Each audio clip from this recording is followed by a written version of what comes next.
I firmly believe that what our nation is facing right now is all due to a plan that was enacted almost 100 years ago. The progressives sought to help society, quote, progress past the Constitution. Now, these people were patient. However, every so often during that 100 years, there would be moments that plan would be accelerated. I believe that the 1960s were one of those times.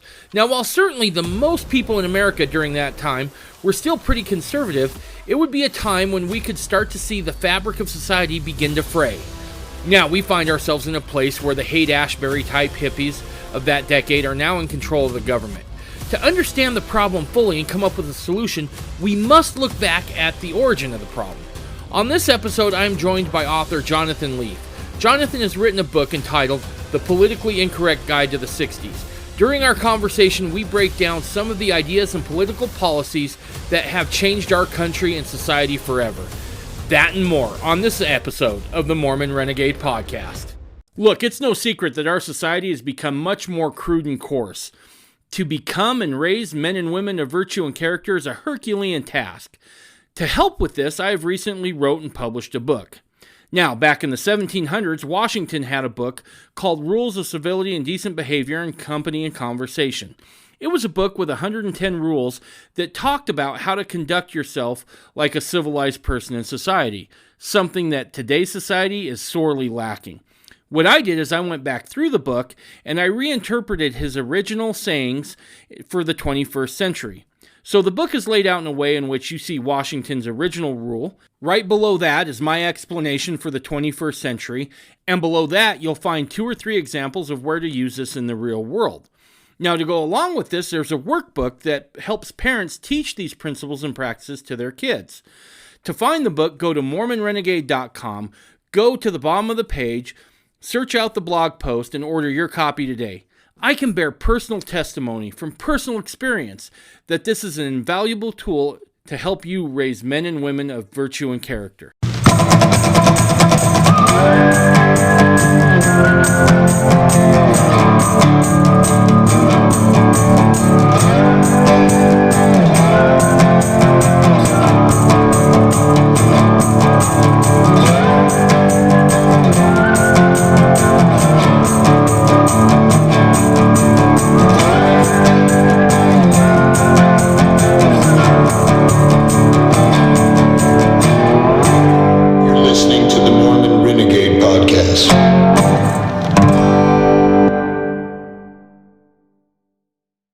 Jonathan, it's good that you're here, man. Thank you so much for being here. Thank you, and I apologize that I had to cancel a prior opportunity to come on the show. It sounds very exciting. And is it? Did you get it? You don't have a white Christmas in Utah, or you do?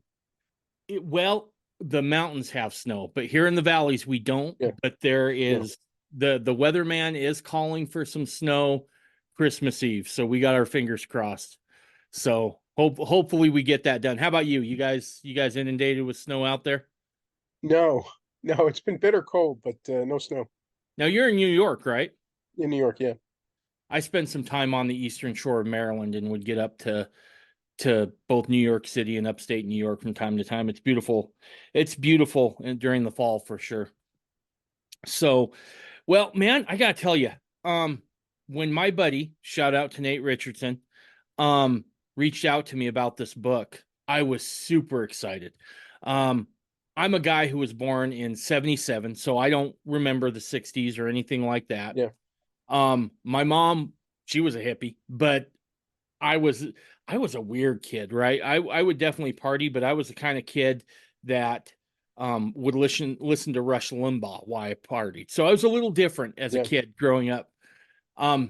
Fast forward a number of years, I became religious, and one of the things that I noticed was the 60s tend to be a turning point in our society a little bit. And while I think there's inflection points all along our history as a people and as a country, the 60s seems to be a pretty prominent one. And so when I'd heard about your book, The Political Incorrect Guide to the 60s, is that the correct title of the book, sir? Where can people find that, by the way, real quick? They can just order it. It's from Regner. He's a publisher in Washington, but you can find it on Amazon or Barnes and Noble or whatever. And there's an audio version, And there's paperback and there's hardcover, and there are multiple editions. Very There's cool. there's a Kindle version, etc. Nice, nice, very good. Well, in kind of reading the breakdown here of the book, I haven't had a chance. I ordered it. I haven't received my copy yet, but I've managed to go through just some excerpts and some notes and stuff. I'm finding this very fascinating because it kind of lends credence to something I thought for years, that this was a major inflection point in history, and this really kind of set the agenda for everything we're seeing now. What inspired you to write this book? Well, I actually got asked, but in fact, it was a little bit to give a little fuller story. I have a friend who's a really fine guy, terrific guy. In fact, one of the best people I know, a guy named John Zmirak, um, who's a very devout Catholic, and he writes for, among other publications, for something called The Stream for people who are interested in reading him. And he was asked by Regner to write a book about the '60s, and he said, I don't have time to do this, but I have a friend who has written a novel, an unpublished novel about the '60s that really captures a lot of what the '60s was about. Why don't you talk to him? He's somewhat known as a playwright, and that was me. And so Regner asked me if I was interested in doing the book, and I said yes. Um, and I gave him a proposal, and then I wrote the book. Um, and they cut it some and made some changes, and we were pretty happy with the result. The thrust of the book is that the '60s was actually a pretty conservative decade for most people who lived through it. And as you say, especially like right around 1968, there's a dramatic change in what the '60s represents. But the image that people have of the '60s and what the '60s was for people who lived through it were clearly very different. And why do you think that history has kind of been retconned back to this thing, right? Because as you watch documentaries about the '60s, I feel like they do a good job in the early '60s, up to about '63, actually, right around the Yeah. time of the Kennedy assassination. They do show it as a very conservative time in our country's history. But then it seems like about 1965, they kind of say now everything's going off the rails, right? Now you have the counterculture that has come along. It's all the experimentation with drugs. It is, don't trust anybody over 30, the free love movement, the Haight-Ashbury, all of it, right? And so in diving into your book here a little bit, what I've noticed is, like you're saying, that's not necessarily the case. It's not to the very late '60s that those things come into be. Why, in your opinion, why was history kind of retconned to fit this narrative of once you hit about 63, you start seeing all this stuff? Well, clearly, a large part of the media wants to promote the things that they think are important in the '60s. So, for instance, I have a chapter about popular music.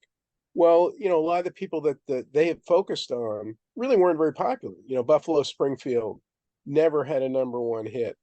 In the '60s, Bob Dylan didn't have a number one hit. Mitch Miller sold over 20 million records. Bobby Vinton had repeated number one hits. When Vladimir Horowitz, the pianist, went on CBS television to do a return engagement at Carnegie Hall, performing classical music, Haydn and Mozart, it was one of the most watched events of the 1960s. You don't get any sense of that. Mantovani was hugely popular, kind of like these string orchestra arrangements of popular songs.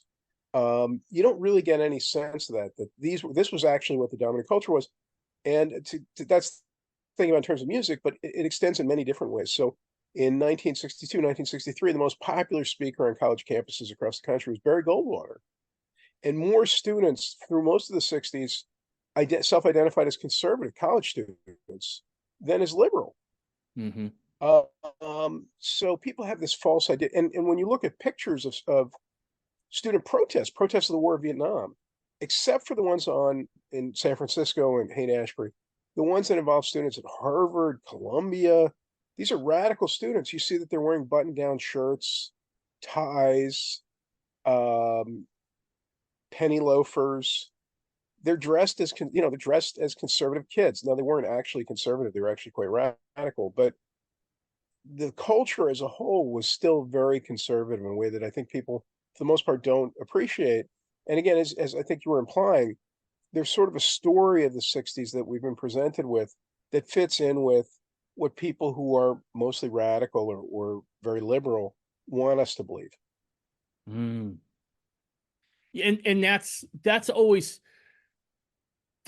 somewhat troublesome. So just a little bit about how I can really kind of identify, and that really reverberates with me is, um as a young man going to college, I was always big into history, but it was more Western Civ, right? It wasn't so much US Right. history. And I remember I took a trip back to Philadelphia for a football game of all things. And while I was there, I was overwhelmed with the history in essence, right? And so I went back and I started reading the founders and actually reading their words and not commentary. And what I discovered is that the history that's taught doesn't necessarily correlate with the history we have from original sources. And I always find it somewhat troubling sometimes when there seems to be a narrative that is more prevalent about history than the history itself. And so that really is fascinating to me, that as we look back into the 60s, it was predominantly way more conservative Yeah. for the run of the mill person than what is presented to us now. It's not in the book, but after the book came out, I did a lot of radio interviews, including at that time Laura Ingraham. We had a radio show, and Mark Levin and so forth. And it was a really wonderful experience. One of the interviewers whose show I went on, I actually forget the guy's name. He did a radio show in Texas, and he told me a story that I found fascinating. And it's not in the book. It wasn't in the research I did for the book, but it just captured the point of the book so perfectly.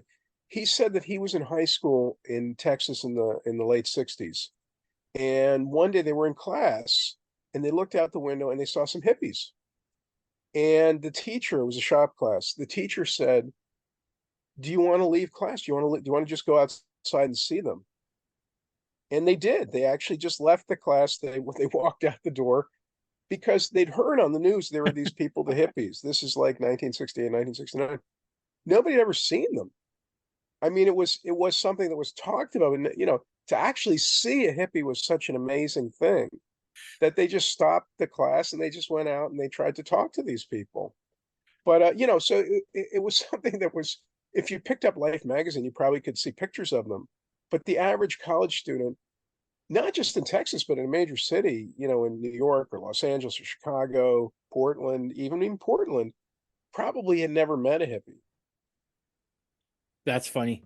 A hippie being like the Loch Ness monster, Sasquatch, you hear about it, but you never actually see one. So, Yeah, I mean, Haight-Ashbury is a real thing. In the late 60s, there already was this scene in Haight-Ashbury, tie-dye shirts, people dropping out and doing acid. But most of the country really, they just heard about it. I mean, it was like seeing, it's like we hear about, um, I don't know what kind of esoteric phenomenon of the present moment, um, like a huge rap entourage or something. But you don't, when do you actually see, a bunch of Cadillac Escalades with a rapper? You don't really see right, it. You hear about it. right. Yeah, that's it. It's fascinating because, again, just the difference between the narrative and the facts are always, it's always fascinating to see the differences there. As I went through some of the book here, I loved how you had the book laid out. You started with kind of the student radicals, the sexual revolution, civil rights, movies and TV, and on a little bit. And so I just took a little bit out of each of those, and I thought maybe I would just ask you a little bit about each of them, without giving away your book. I'm a capitalist at heart, You so I can mean, you can give away as much as you want. all right. So it starts out kind of with student radicals, and you entitled that, uh, leftist Marxist instructors, the New Left, and Berkeley. For those who aren't familiar, explain what the Berkeley student protests were to the audience. Well, that's the other thing. So much of the history of student radicalism, and many other things like the Black Panthers, has been just wildly misrepresented. So in the early 60s at Berkeley, at that time, they still had what were called parietals. Remember, it wasn't until the early 70s that they passed, what is it, the 26th Amendment that reduced the voting age to 18? think it's the 26th. Um, so, it was still the case that you could be on, if most of the years you were on college campus, you probably couldn't drink, and you actually weren't a full citizen. You weren't voting. And many colleges, they disallowed certain people to say certain things or do certain things on campuses. And they had these parietals. They had people who were supposed to be responsible for what you were saying. So when various communists at Berkeley, like Bettina Aptheker, whose father, Herbert Aptheker, was a well-known communist, and Mario Savio and various other people who were in fact bona fide communists, wanted to express their opinions, they really weren't permitted to do so. So they started this thing called the Berkeley Free Speech Movement, and supposedly they wanted to talk about Vietnam. They wanted to talk about Vietnam because they were pro North Vietnam. They're pro Viet Cong and North Vietnam, the National Liberation Front. And they presented as though they were for free speech for undergraduates, but they really weren't for free speech. They were for expressing communist and Marxist ideas. And a number of these people, like Jackie Goldberg and Tina Aptheker, they later became prominent communists. So they really were trying to mislead people about what their intentions were. In the same way, there's been a kind of sentimentalization or romanticization of the Black Panthers. One of the founders of the Black Panthers, Huey Newton, was basically a common criminal. He used to rob people. This is by his own admission. He robbed people when they went to emergency rooms in Oakland. They were involved in all sorts of very dangerous activities. They killed people. I mean, they killed David Horowitz's secretary, for instance, because they were upset with her. They killed members of the Black Panthers. They tortured people, as the Bobby Seale case revealed. They were planning, in the famous case they called the Panther 21 case in New York City, they were planning to bomb 2 police stations in the Department of Education. They got off in that case because it turned out there was an FBI agent who was sort of an agent provocateur who was encouraging some of these acts. They were, a lot of what they were doing was very sinister. These were not, there's this presentation of the left and also of the riots in Chicago in 1968 as though they were these innocent, idealistic young people who were confronted by oppressive fascist authorities. This is not what happened. And, the reason I got interested in the story originally was that I knew 2 people who had been involved in student radicalism in the 60s. One was a relative by marriage, and one was a close friend, somebody I met when I was in college, who lived in the town in Connecticut where I went to college. And they both revealed to me that what was actually going on. It was completely different than this idea of innocent, saintly young people confronted by jackbooted police thugs. This is not an accurate depiction at all. No. One of the things about the 60s that I found fascinating was how underreported acts of violence were, or shouldn't say underreported, but not really talked about after the fact, right? And some of the connections that some of those figures had to certain administrations in the office of president was absolutely bone chilling. I go back to the Weather Underground, right? And you have not Cass Sunstein. What's his name? Oh, I'm drawing a blank. He was part of the Weather. John Jacobs? No, he was part of the Weather Underground, and then it was at his home where Obama won. Bill Ayers. Yeah, Bill Ayers. Bill Ayers. Thank you. I was. Yeah, he was married to Catherine Boudin. What's that? Who was married to Catherine Boudin. Yes. Yep. Yeah, you have Bill Ayers, who's part of the Weather Underground, and they actually did bombings, right? I mean, they weren't just like talking about it. They went out and they did it. Bank robbery. They killed a police officer. Yeah, etc. Yeah, and then all of a sudden, you have Barack Obama announcing his candidacy for presidency. If I'm not mistaken, the first time he has a fundraiser is at Bill Ayers' house. And they were close friends. They babysat each other's kids. That I know. I don't know more than that, but they were close friends. Yeah. And if I'm not mistaken, the Weather Underground was a leftist organization. They wanted to kind of take out the underpinnings a little bit of not a little bit. They were a completely crazy group. I mean, this is another aspect of the 60s that most people don't understand. The one of the pivotal groups in the 1960s was a group called the Students for Democratic Society, which the Weathermen or Weather Underground came out of. And part of the reason people don't understand 60s radicalism is that it changed very dramatically. So the SDS, or Students for Democratic Society, was originally set up by a group of people who were uh, kind of democratic socialist pacifists.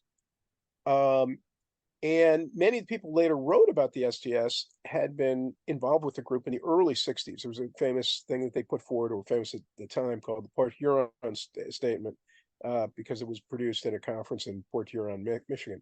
And they were anti-war, but they were kind of a blah democratic socialist group. The group became increasingly radical and eventually split between two groups. One was called Progressive Labor, and they were real admirers of Chairman Mao and the Cultural Revolution. And then there was a second group called Revolutionary Youth Movement, Revolutionary Youth Movement Worker Student Alliance. That's the group that eventually became the Weathermen, and it included people like Bill Ayers, Catherine Boudin, et cetera, et cetera. And they were not actually Maoists. They were actually crazier. You can almost argue. They were in favor of, they openly said that they admired the Vandals, the people who destroyed the Roman Empire. They were in favor of kind of anarchic violence. And they were really into, they wanted to link up with the Black Panthers. Some of the group eventually escaped. They're very into drugs. Some of the group eventually escaped to North Africa. Some of them went into hiding, and they got money from American celebrities like Jane Fonda, whose husband, of course, had been associated with the group. Um, these people were not moderate liberals. They were not, or left of center, or they were not even democratic socialists. They were violent. They were very interested in violent revolution. They really were excited by violence. They thought violence was good and was, a healthy and desirable thing. Um, they were really dangerous crackpots. I mean, they were really, really sick and twisted people. So where They were also very into, another thing they were very into was the whole idea that monogamy was very bad. And, they would have slogans like "smash monogamy," like we have to stop people from having monogamy. troublesome. Let me, and this is coming from a guy who thinks polygamy is okay, but Yeah. here's the thing, right? There's two kinds of this thing, right? One is kind of the free love kind of thing, and then the other's my Mormon flavor of it, if you will. But let me ask you this about the violence. Where is this coming from? Now, if you read Marx, you get the feeling that Marxism is highly reliant upon conflict, right? There's got to be a tension and a conflict, an oppressor class and an oppressee class, sort of a thing. Is this where those ideas for some of these more violent groups are coming from? Is it a direct result of Marxism, or is it something else? And if it is something They else, were what is it? these people were all Marxists of one kind or another. But they had other influences as well. And many of them came from leftist backgrounds. Others were just convinced that America with three Ks was this racist, evil society and had to be destroyed.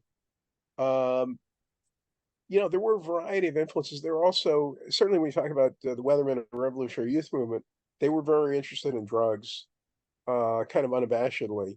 And they saw drugs as a transformative thing. They thought it was something that would be really positive in destroying bourgeois culture and traditional ideas of matrimony and things like that. The Maoist group, Progressive Labor, was actually they tried very hard to be, for instance, they had been supporters of Eugene McCarthy, and a lot of them had actually cut their hair short so that they could go and try to promote Eugene McCarthy's candidacy, and the expression was "clean for Gene." And they were considered a lot straighter, but they wanted to bring Mao's ideas. Another thing I think it's very hard to understand at this point is communist propaganda in the 1960s, particularly from China. There was no filter on it, and it was partly because the sinologists, the experts on China, didn't have any idea or any interest in learning what was really going on in China. I mean, there really was a sense, and remember, a lot of people were considered very reputable figures. John King Fairbanks was like one of the leading experts in China in the United States. Was a professor at Harvard. Was basically an admirer of Mao. I mean, he's basically a supporter of Mao. Noam Chomsky was giving speeches where he was talking about how wonderful the Cultural Revolution was. It was a closed society. People had very little idea what terrible stuff was going on. They didn't know that, hundreds of thousands of people were dying, or they didn't know what a catastrophe the Great Leap Forward had been. Um, and I think they were willfully keeping themselves ignorant about it. But students across the country who were interested in communist politics, interested in Cuba, interested in China, in many cases actually believed these places were wonderful places to go, and that they were, advancing societies, and not societies characterized by oppression, poverty, humiliation, cruelty, terrorism as a form of statecraft, etc. Holy cow. So where are these students getting their ideas, right? Because again, for the most of the 60s, it's a fairly conservative time, even on campuses.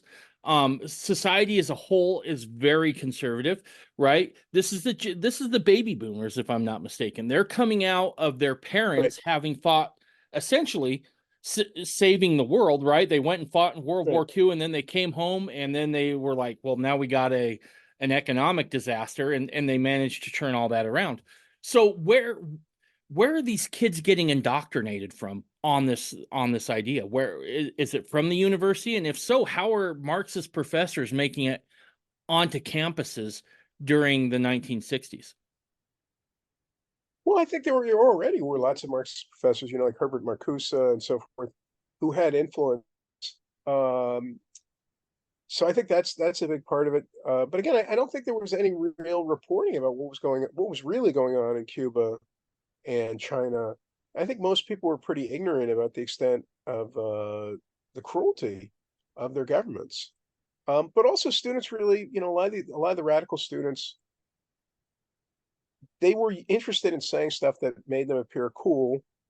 And it was basically men wanting to appear cool with women. I think that was a big part of it too.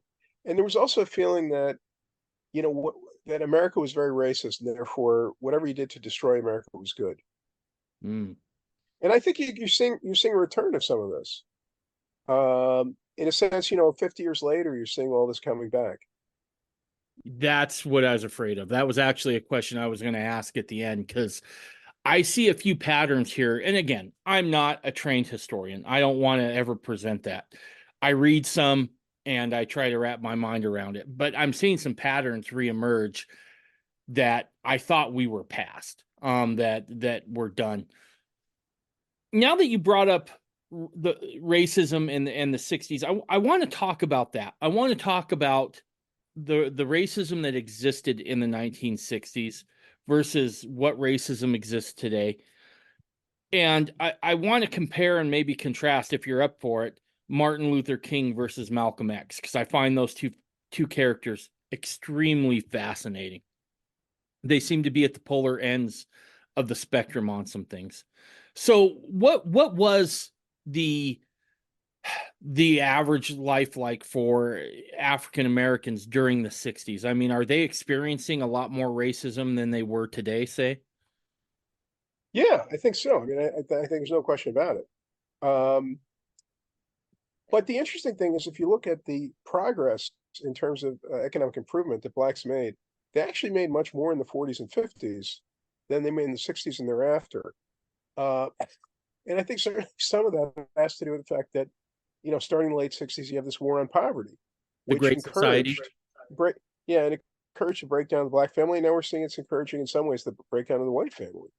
So, I think a lot. There were two parts of my book that were much longer in draft than we actually published. One was about the Great Society or the War on Poverty. The other was about feminism. And the publisher cut both of these and made a much more readable book because I had written a lot. They probably cut 10 or 15,000 words of the book in those two chapters. But they made it much more readable, much more fun read. It's a fun read. And my editor Jack Langer is not and Reagan Randy Moore is actually working as a congressional aide. He did a great job punching it up and making like little clever asides. And so I should mention Jack because he's also a wonderful guy. Um, but yeah, it seems clear that the economic effects of the war on poverty were very negative for ordinary black people. And that was something that was known at the time. I mean, there was that notorious series of attacks on eventually Senator Moynihan, because he wrote this report saying we're seeing a collapse of the black family. And this was really starting with the fact that in those days, you couldn't qualify for welfare if you were married. Mhm. So it really encouraged poor people to be unmarried and on welfare. And I that's where I was going to go. And the benefits were high too. The benefits were much higher than they are now, relatively speaking.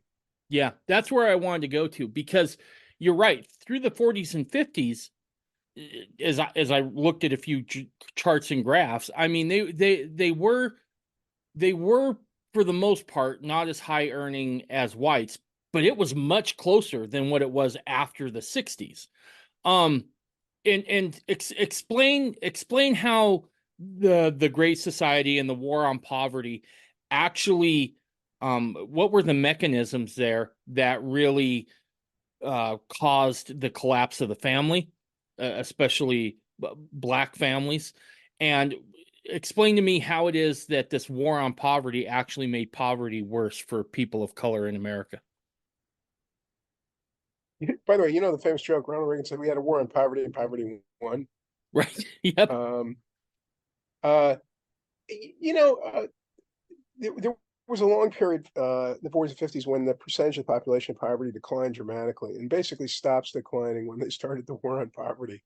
Um, you know, Jesus, of course, said that the poor will always be with us. Is it Jesus or it's Jesus, right? Yes, that was Jesus. Um, Yep. yeah. Um, you can't eliminate poverty, let's be real. But what they did, which is they thought, we're going to give people lots of money to not work. This will allow people to focus on, getting an education, getting ahead in the world. This did not work. This was not a solution to the problem. In fact, it exacerbated a lot of people's problems, um, which is one reason that eventually, the Great Society programs were cut. Hmm. And it was a big social program that just sought to basically try to equalize as much as it could. And shocker, it didn't work out in Russia and it didn't work in China. I don't think we could expect to see why it would work here, but we wanted to try that code on. How did those programs contribute to the collapse of the family? Not just economically, but the family Well, as I unit. was saying, you couldn't qualify for welfare in many states if you were married. So it made sense for, and there were significant benefits. So, and the more children you had, the more benefits you got.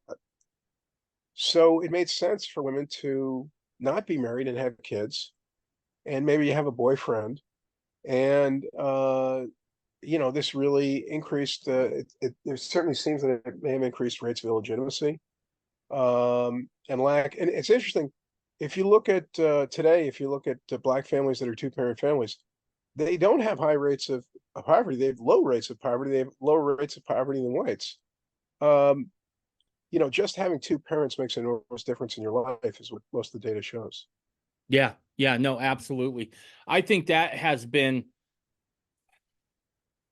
boy, what I'm saying now could get me in trouble, but I'm going to say it. I think we damaged people not only the first time around with slavery, but we damaged them again trying to fix problems. Rather than stick to principles that have been tried and true of, kind of encourage family values, encourage the value of work and entrepreneurship. We went another direction, and we again damaged a set of people, and it's pretty disheartening to see at times.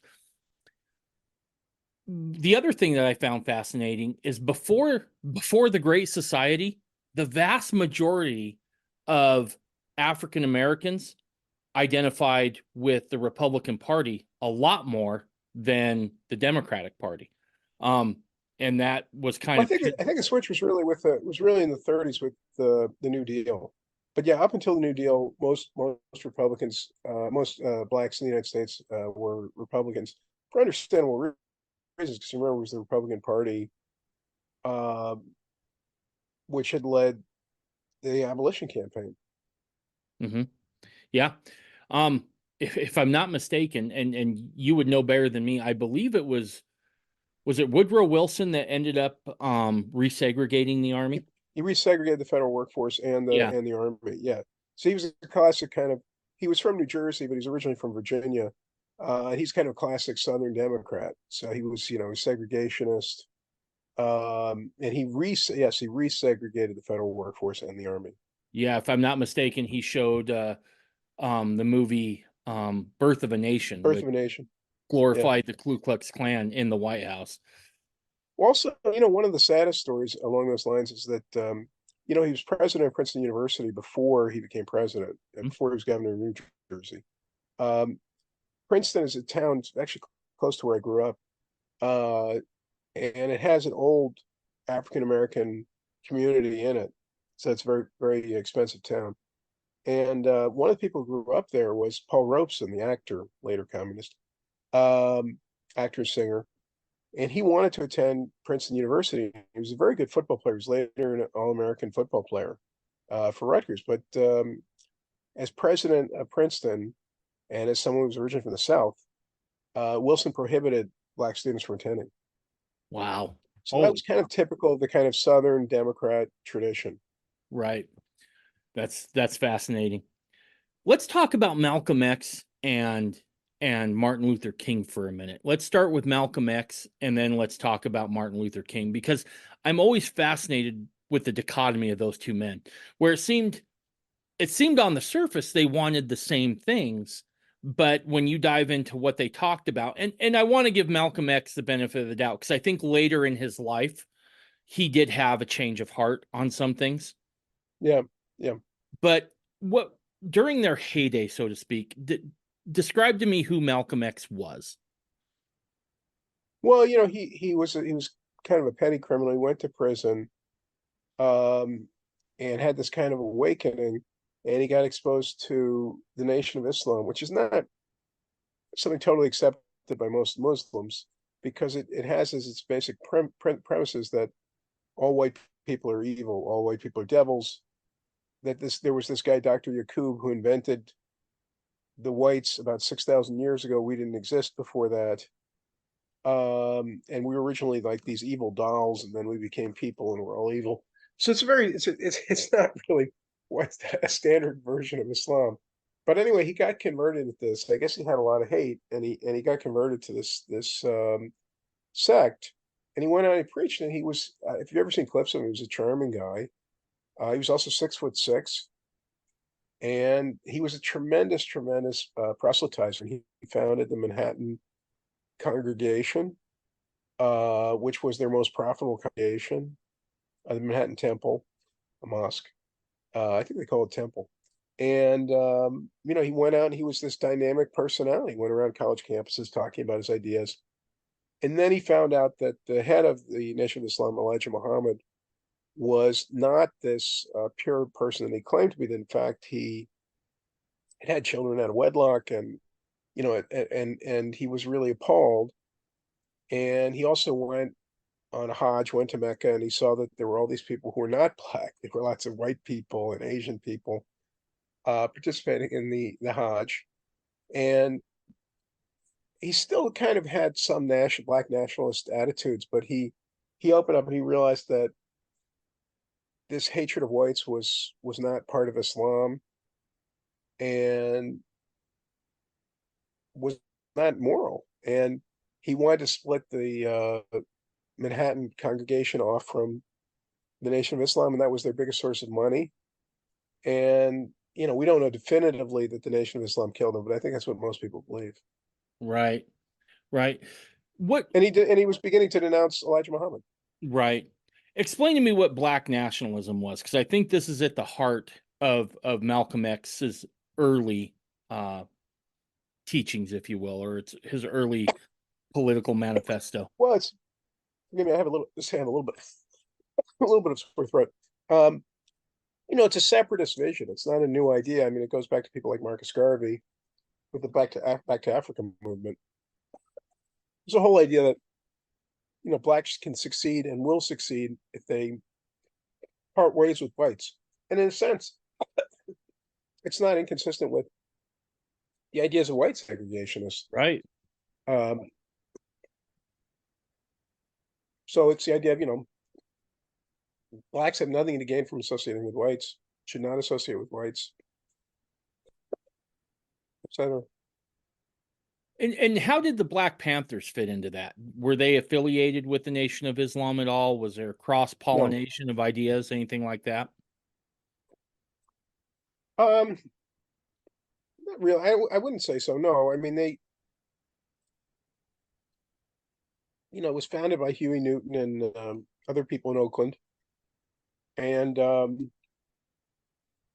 they were nationalists, but they weren't a religious group. In fact, they were very interested in many cases. They were interested in Marxist politics. Gotcha. Okay. All right. Now let's talk about Martin Luther King here for a second, because he seems to be, and I'm just talking about Malcolm X's early years here, before he has his experience at the Hodge. Martin Luther King seems to be completely different than Malcolm X of that time.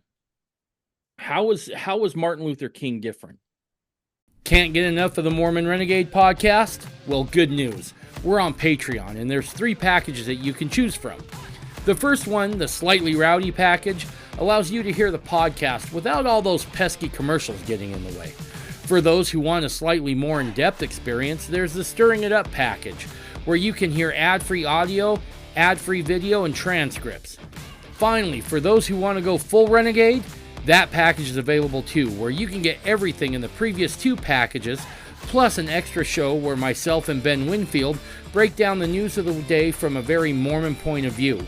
You will also get exclusive access to Renegade Chat, and on there you'll be able to talk to others about the show or whatever topics are on your mind. Go to Patreon today and get your exclusive content. Well, he's a Christian preacher. I mean, just right there. But it should be said that they both had an idea of advancing Black economic interests, and they weren't necessarily personally antagonistic. In fact, King at times kind of thought, well, it's good that Malcolm X is out there saying crazy, ballot or the bullet, and saying kind of incendiary stuff. Maybe that makes people more receptive to me than to what I'm saying. But Martin Luther King Jr. was a preacher. We call him doctor because he had a doctorate. He'd studied the works of the Protestant theologian Paul Tillich, who was an enemy of the Nazis, who left Germany in the 1930s because he took Christian ideas seriously and was a pacifist and was against violence. And Martin Luther King Jr. this is a big influence on him, and obviously the Bible. And he wanted to preach a message on the one hand of greater opportunity for blacks, opposition to segregation.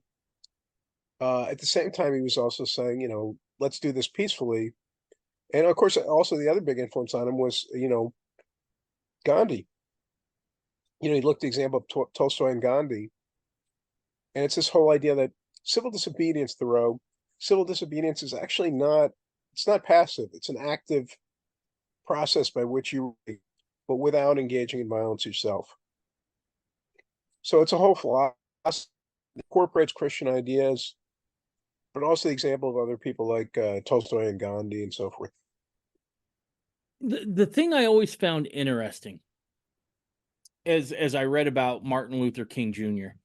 was he was so centered in this idea of nonviolence, and he was dogged in what he would require of anyone who wanted to march with him anywhere.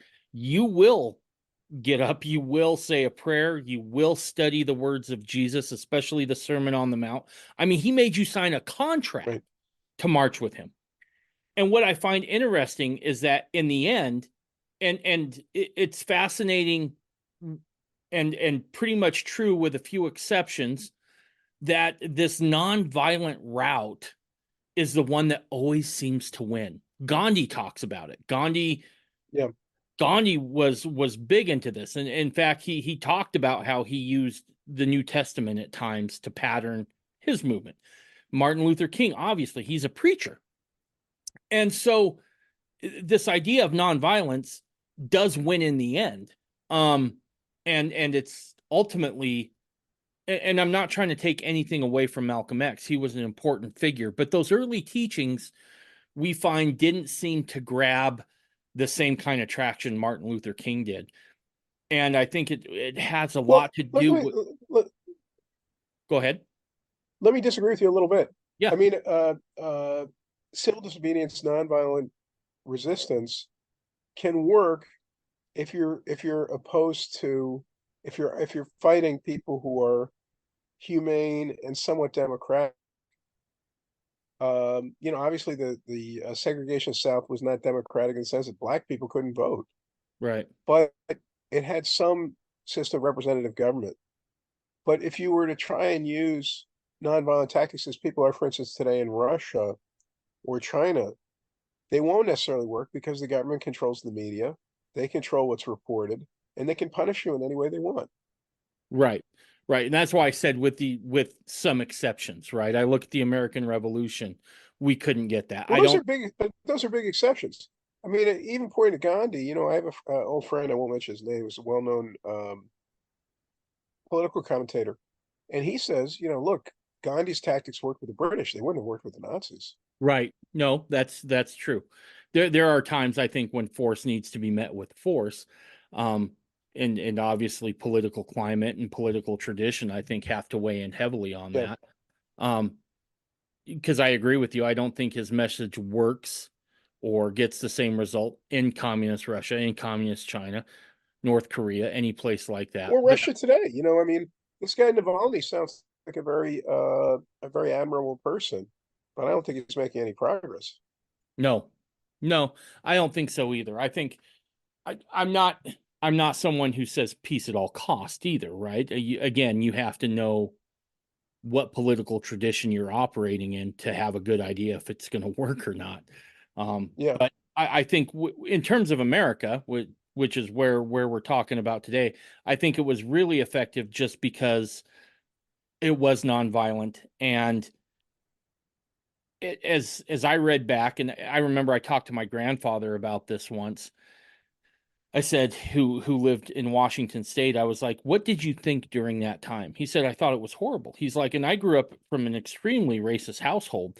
But when you saw the mm, images of King's people being just tossed around and had dogs sick on them, yeah, he said that was the winning. Looking back, that's what won it for me personally, was yeah. seeing they just wanted their Bull rights. Connor, yeah, yeah. Right. I And think a so lot of people that's, said that when they saw the images on the news of the fire hoses and stuff, they were like, "Forget it." yeah. Yep. And so I A lot, just a lot find. of people were, as you say, people who were actually quite racist were even like, I can't abide this. Yeah, exactly. And that's what I find interesting is that King's message was the one that won out here. Yeah, I'm not pretending to say it could ever have won out in a different country with a different political tradition than the ones we have.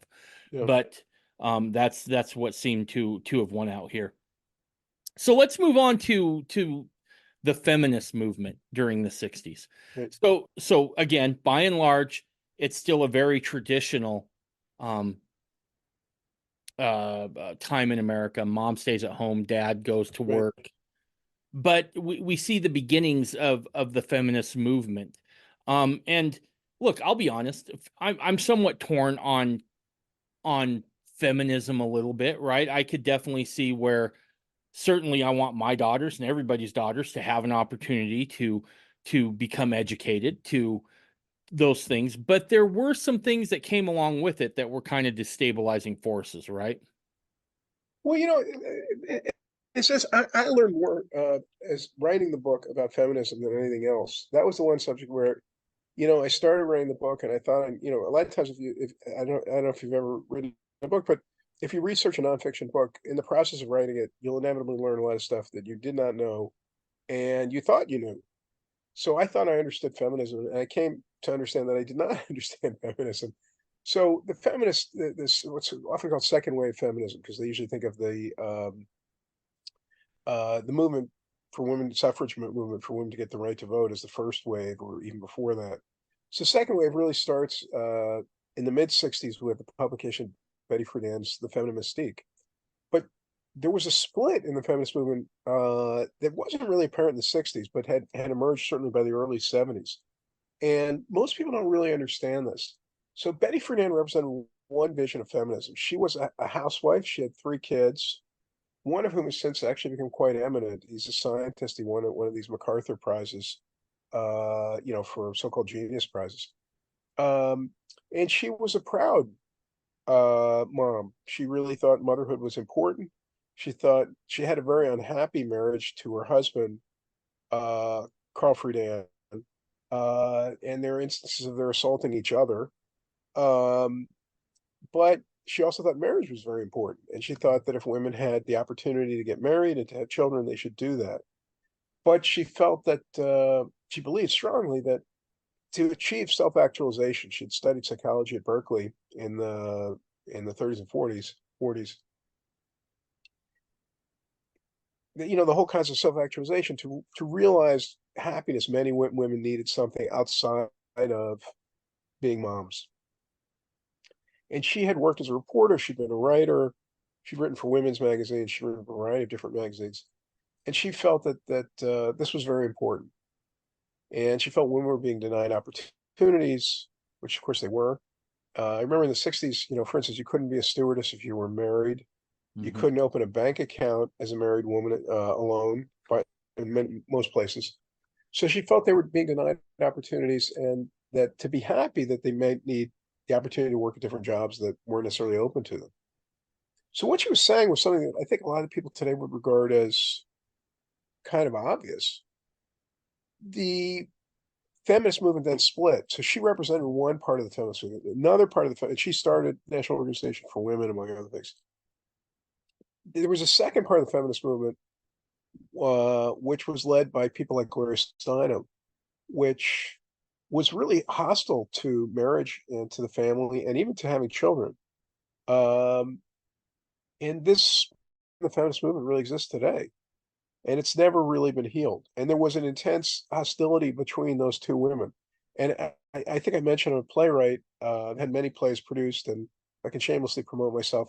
One of them was picked, this is quite recently, was picked by the Wall Street Journal as one of the four best plays of the year. This was in 2018 in the world. Good for you. Um, but one of my plays that I'm proud of, it was actually certainly, I think, the best production I've ever had of a play, was a play about this conflict within the feminist movement, and about it's a fictionalized account of the conflict between Friedan and Steinem. And if people want to find it online, you can purchase it. It's called The Fight. But people use the term feminist, but it's sort of like saying somebody's an economist. Well, what kind of economist are you? Mm. You know, there are totally different kinds of economics and economic theories.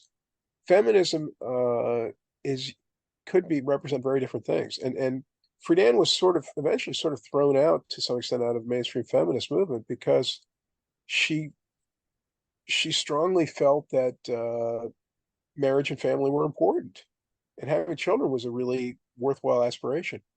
And even though she had actually taken steps to promote legal abortion, she also said, "Look, they're regarding this as as a positive good to have an abortion. They're treating it in a very cavalier way, and this is ugly and unhealthy." Wow. Wow. So at what point, if this is introduced in the early to mid '60s, at what point Right. does it really take hold? This new Well, feminism, if you will. it's really the early '70s that the split in the movement started to emerge. Right. So that's not really a '60s phenomenon. But yet it's painted in the '60s. No, I don't. No, I think people talk about the feminism more as a movement of the '70s. Okay. All right. Um, but yeah, Feminine Mystique, I think, came out in '65 Okay. All and was right. and was a big bestseller. So let me ask you this. With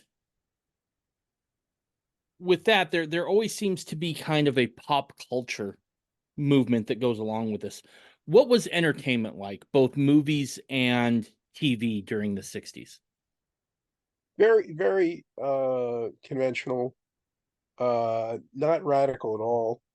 I mean, the most popular movie of the decade by far, in fact, it's still one of the 10 most successful movies ever made if you adjust for inflation, was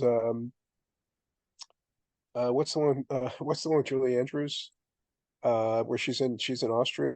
Sound of Music? Uh The Sound of Music, yeah. Sound of Music was the most popular movie of the decade. And then, other really popular movies, Dr. Zhivago. Dr. Zhivago was an anti-communist movie. Um, My Fair Lady. I mean, they were offering popular Fiddler on the Roof.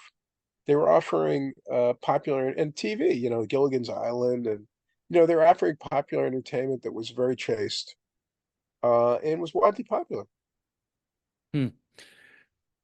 Do do we see, and forgive me for going back to this, because I always see as kind of there's an infiltration that happens both in the in academia, as well as maybe some of the civil rights stuff as well.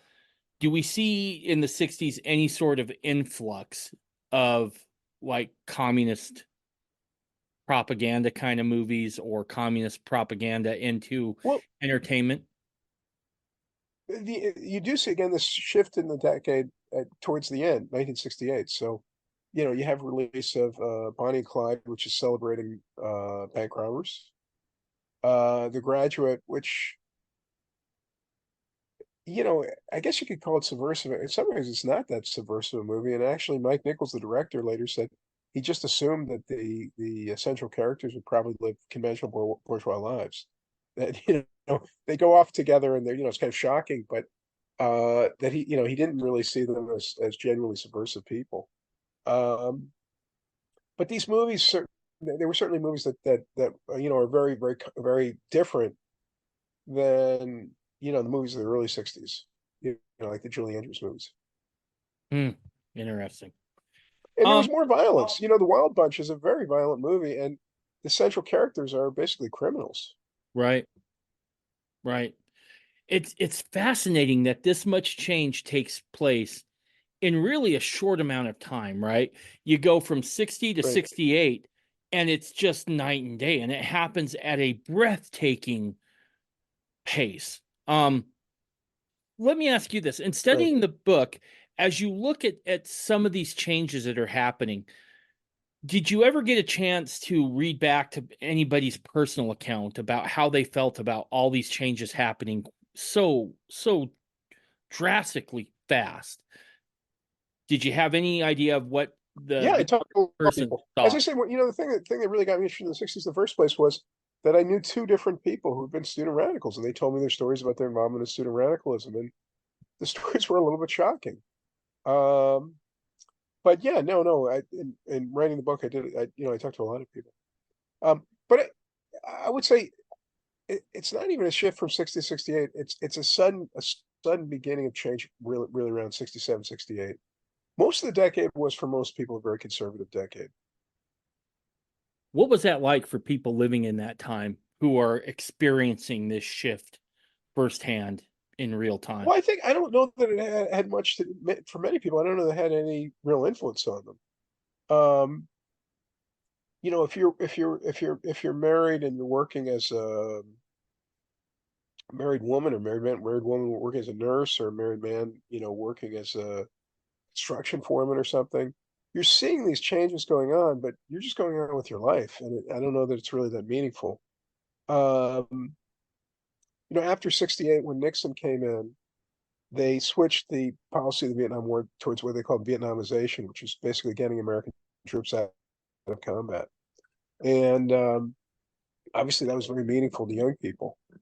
Yeah. Um, but I think for a lot of people, average people's lives, they were still living very regular lives and making money and trying to get ahead. And I think, in a sense, you could say things maybe more of a big deal for ordinary people was the economic problems in the 1970s. That was something that really upended a lot of people's lives, where suddenly you have unemployment, inflation, all these other problems. '60s, was a pretty healthy period economically, as the '50s had been. And, for most people, they just go on with their lives, buy houses out in the suburbs. start a family, et cetera, et cetera. Gotcha. Let's talk about Kennedy real quick. Oftentimes when I see documentaries on Kennedy, he's painted almost, I don't want to say as a radical, but as at the very least a massive reformer. However, when you look at Kennedy's record today, he looks downright Republican, almost downright conservative. Um, could you elaborate on that a little bit? Yeah, I mean, he was, I have to point out that it's often not mentioned, but he did make one decision that had profound effects that it's usually not, as I say, not mentioned, which is that he permitted the unionization of the federal workforce, which is actually a very big deal. Um, but by and large, he was anti-communist. He was strongly anti-communist. Um, and he's the one who put an entire division of American troops in Vietnam. Supposedly they were advisors, but we had a whole division. That's like 18,000 men in Vietnam under Kennedy. Um, he blockaded Cuba.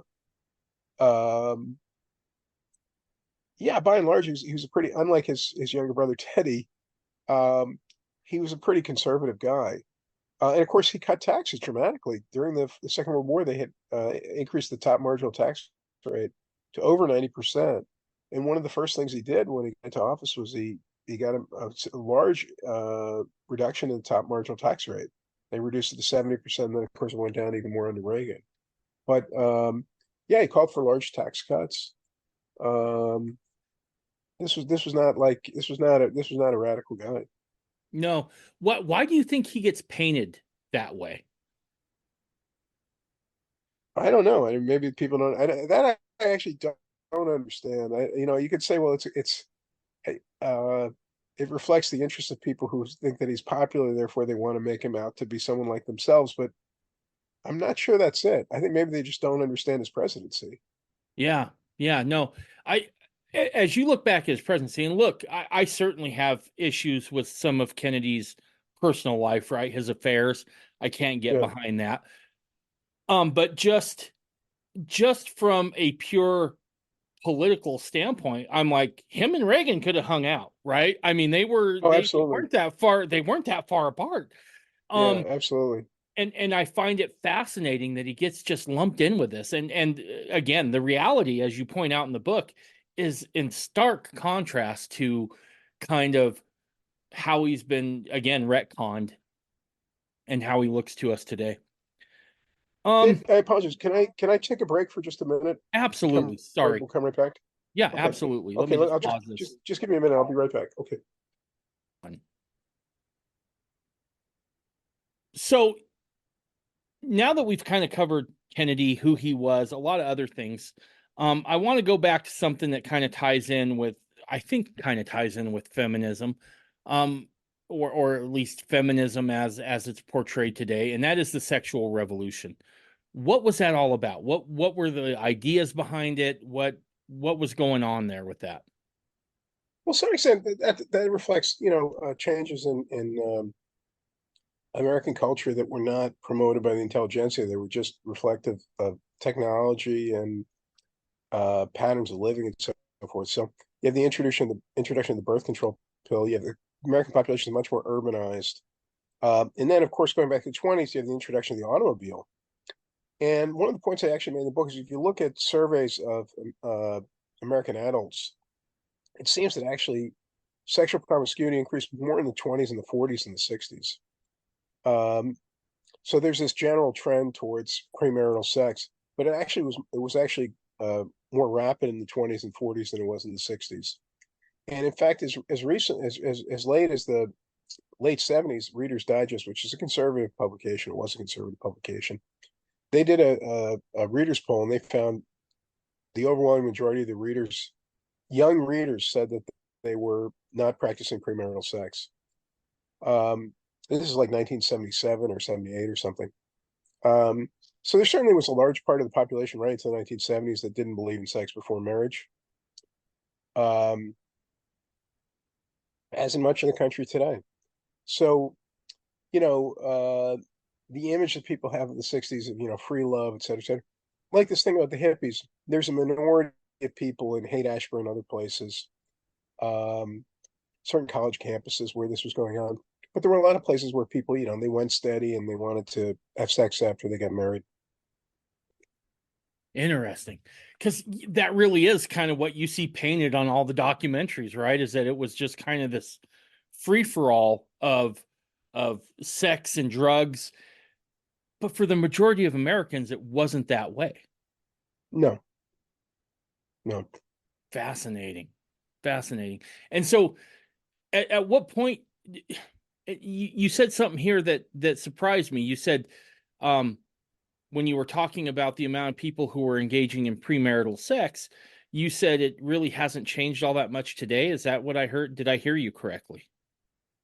It depends on where you live. I mean, I don't live as you do in Utah, but I assume in Utah that there are a lot of young people who are like, I don't want to have sex before marriage. Um, and that was certainly the case in the 60s and in the 70s. Interesting. Interesting. So yeah, I here in Utah, I will say the demographics are changing pretty quickly. And that's both a good thing and a bad thing as well. I will say that sometimes outside ideas can be helpful, but there's other things that we're seeing where some of those traditionally Mormon things aren't so widely practiced anymore. And so I guess maybe just living here in Utah and predominantly the West most of my life, very conservative regions, I just took for granted that everywhere else it was kind of the opposite. So maybe that's not it. Do we see any sort of patterns of people starting to live together more before, during the That's 60s? for the 70s. I mean, that's another example. This image of people in the 60s, it was hard to, you couldn't get a hotel room. You couldn't get there was a sitcom that was popular in the late 70s. You may have heard of, called Three's Company. Yeah. And the premise of the show was that apartments are expensive in Santa Monica. These three young people want to get an apartment. So these two attractive young women, they have a male roommate played by John Ritter. Now their landlord, Norman Fell, would never allow a young heterosexual man to have two female roommates. So they pretend that the guy is gay. This is the late 70s. I mean, in the late 70s, it was still the case. You couldn't necessarily rent an apartment in Santa Monica, no less. With cohabiting men and women. So but again, showing how the elites treat this differently. There was a movie they made called The Herod Experiment in the late 60s. Nobody went to see. It was a flop, but it was about the idea of men and women at a college campus, supposed to be Harvard, but they called it Herod. They're sharing a dorm room. And, this was like, can you imagine that? Nobody was actually doing this. Something that I've seen a few times here in our conversation is that the stuff that really happens in the 70s seems to get pinned on the 60s a lot. Right. Absolutely. It makes me feel bad for the 60s as a decade. Right.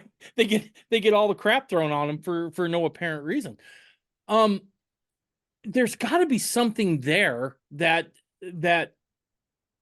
causes people to attribute it to the 60s. Are seeds planted in the 60s that kind of germinate, and then in the 70s you start to see the outcomes of that? Is that why we do it? I think that's a lot of it. I think that's definitely a lot of it. But this is an example, the whole idea of shacking up or living together. No, for the most part, people were not doing this in the 60s. You weren't even permitted to. If you gone to your landlord and you said, we're not married, but we want to share this apartment. A lot of landlords just said no.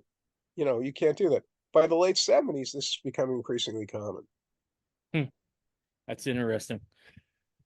All right. You can't really talk about the 60s without talking about Vietnam.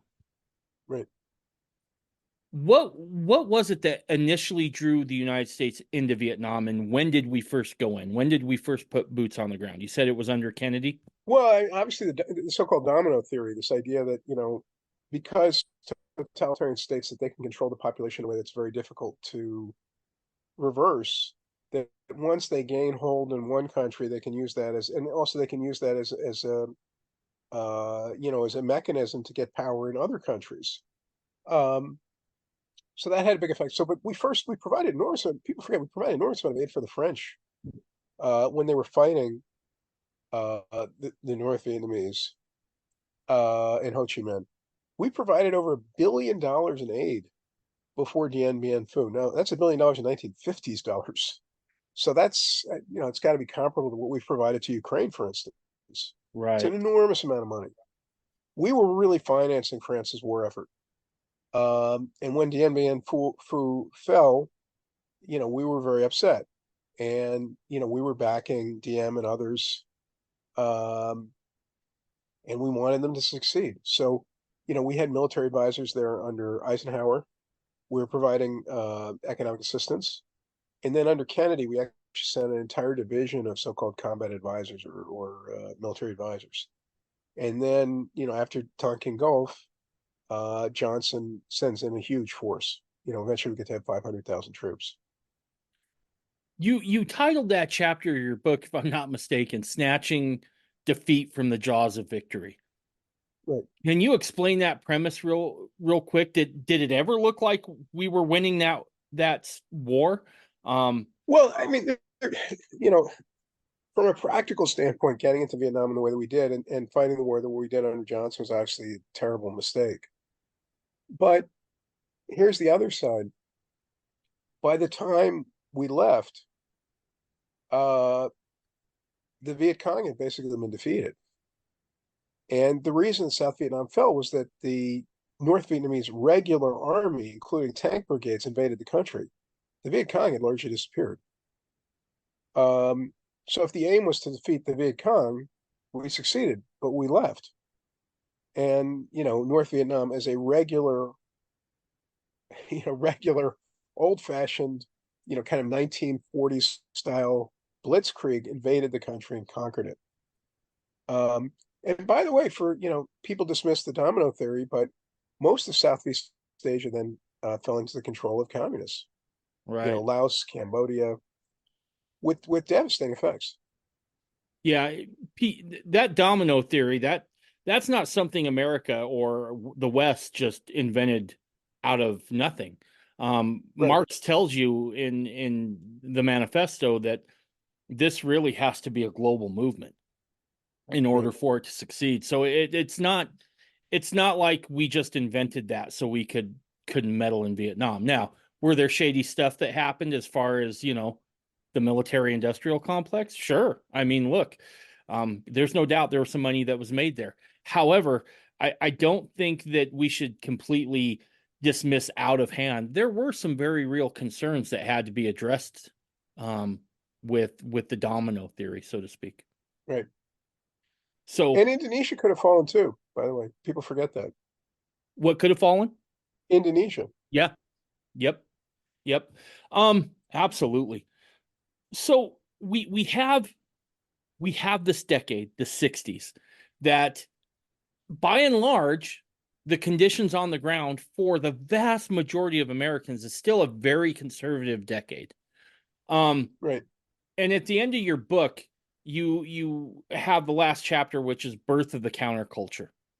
And the names I found under there weren't very countercultural names, right? You had Barry Goldwater, you had Milton Friedman.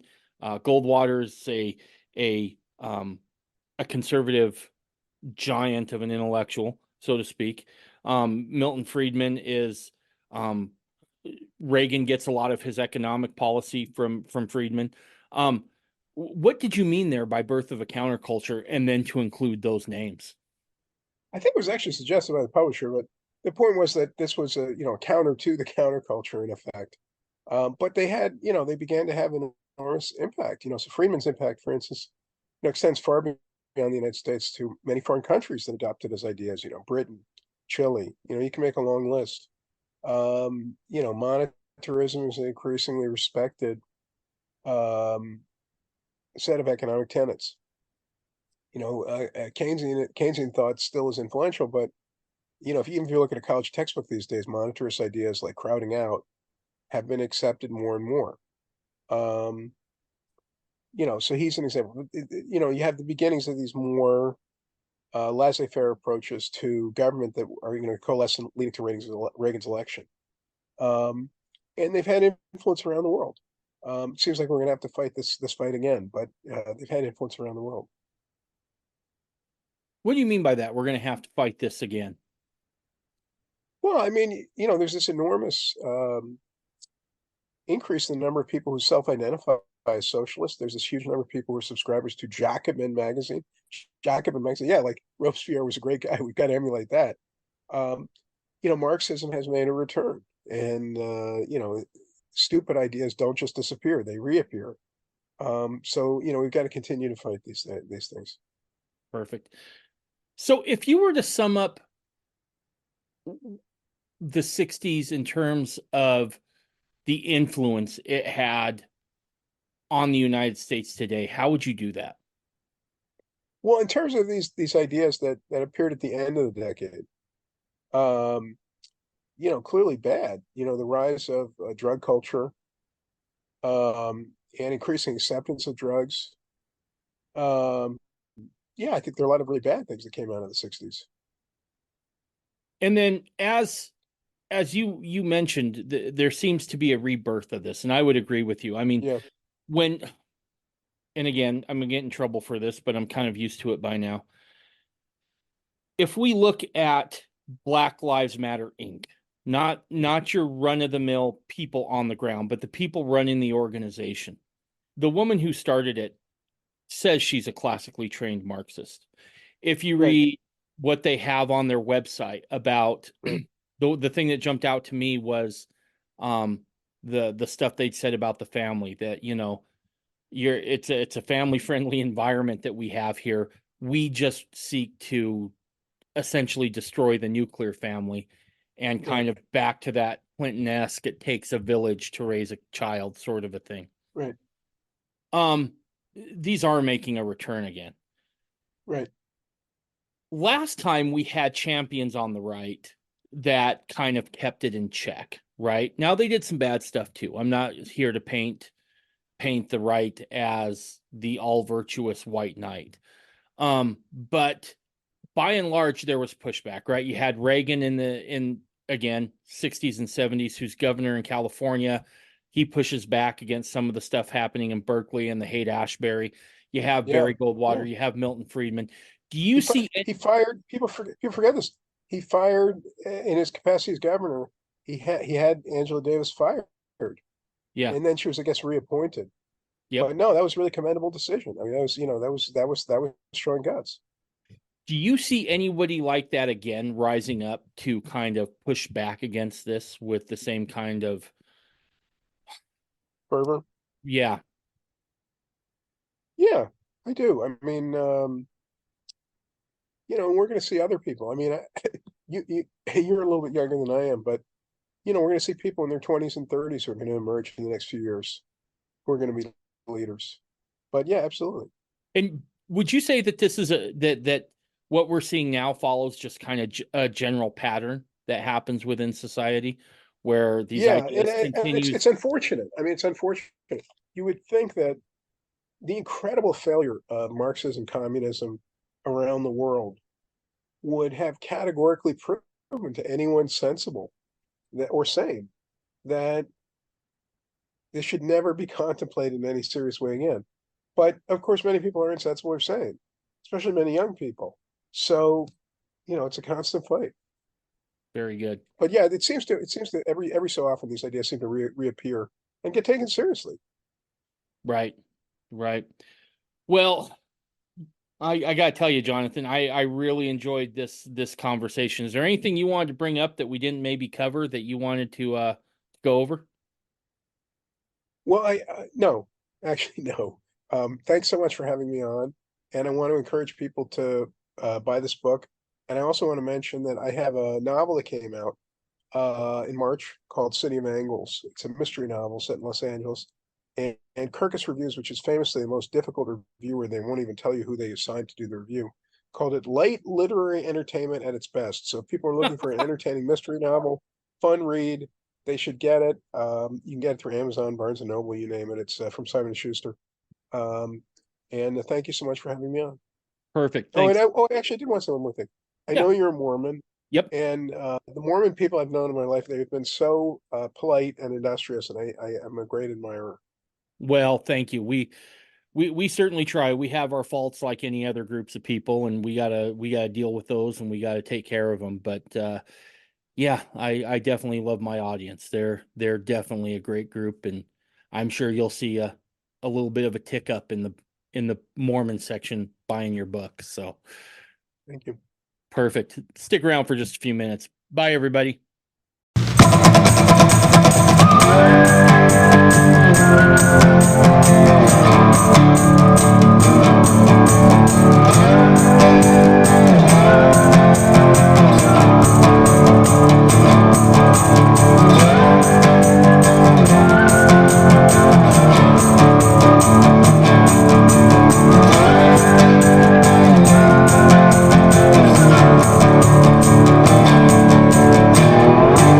You're listening to the Mormon Renegade Podcast.